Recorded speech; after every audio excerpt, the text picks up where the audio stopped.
Folks, how are you today? I'm on the way. Road trip is still continuing. I'm here on Route 66 in Goldroad, Arizona, or at least what's left of Goldroad, Arizona. Not much left but a few ruins, and most of these have been buried under mine tailings, as one of the older mines here reopened some years back and they've been reworking it. Gold mines. This rugged country here in the Black Mountains, this western Arizona, is the site of the last major gold rush in Arizona. Kicked off about 1903 right here in these mountains. Gold was first discovered here in the 1860s. A fellow named Moss. Soldiers prospecting down out of Fort Mojave on the Colorado River would turn up traces of color in these hills.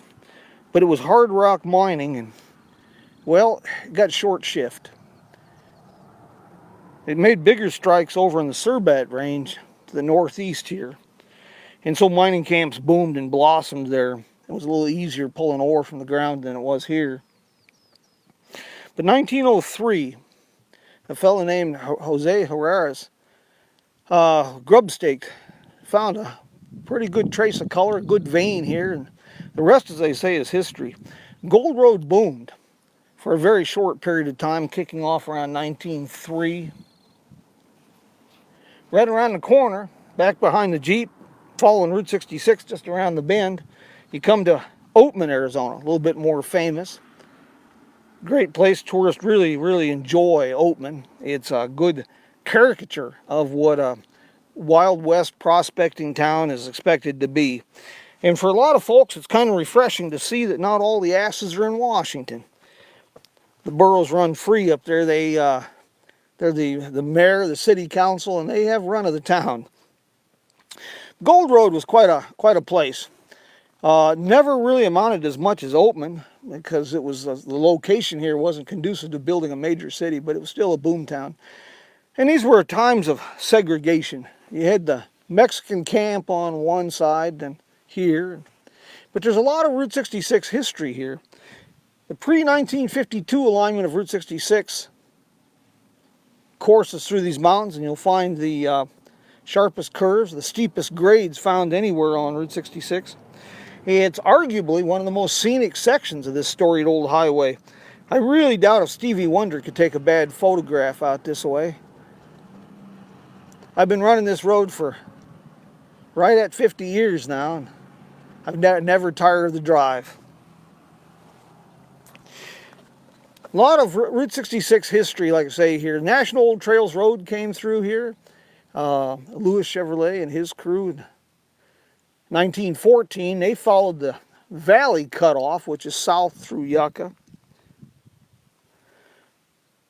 In our Dutton, right around the corner, you can still find the slab with a hoist there by the mine. N.R. Dutton had a garage there, kicked it off sometime in the era of the National Old Trails Road, and continued through Route 66. And for fans of the old Double Six, you might be familiar with a guidebook written by Jack Rittenhouse in 1946, Guide to U.S. Highway 66, I believe it was called. In that book, it was noted that there was a garage in Goldroad that offered a towing service, and that was N.R. Dutton.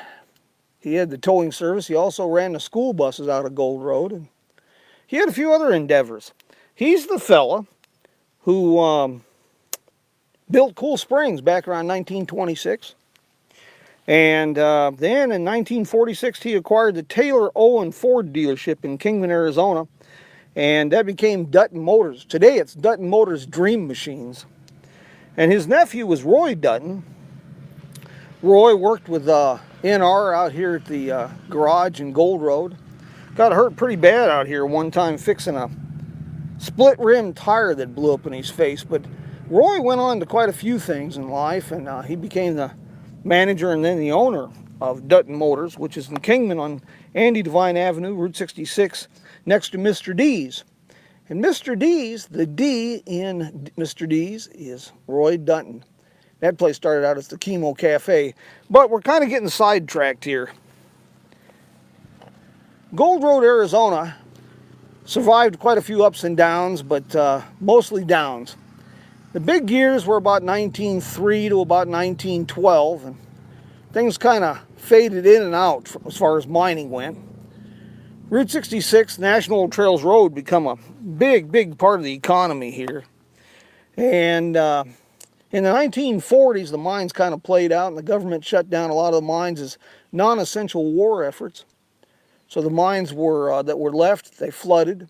Believe it or not, there's a lot of water in these hills. And there was a tax law in Arizona that the mining companies and companies had to pay taxes on buildings, whether they're used or not. So most of the buildings here in Goldroad were torn down. They were razed and pretty much erased. You can still find traces like this old cabin. This place has a special memory for me. Thought I'd share.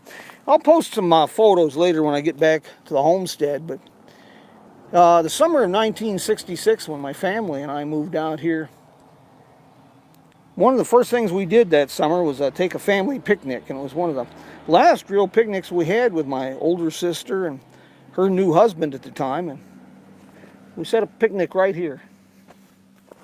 I got pictures of me and my pa and my little sister standing at this place back around 1966. A lot quieter today here in these hills. One of the things that astounds me, for those who are familiar with Route 66 as it twists and turns through these mountains, is 1939, the Highway Department in Arizona. That was the first year that they clocked more than 1 million vehicles entering the state of Arizona on Route 66.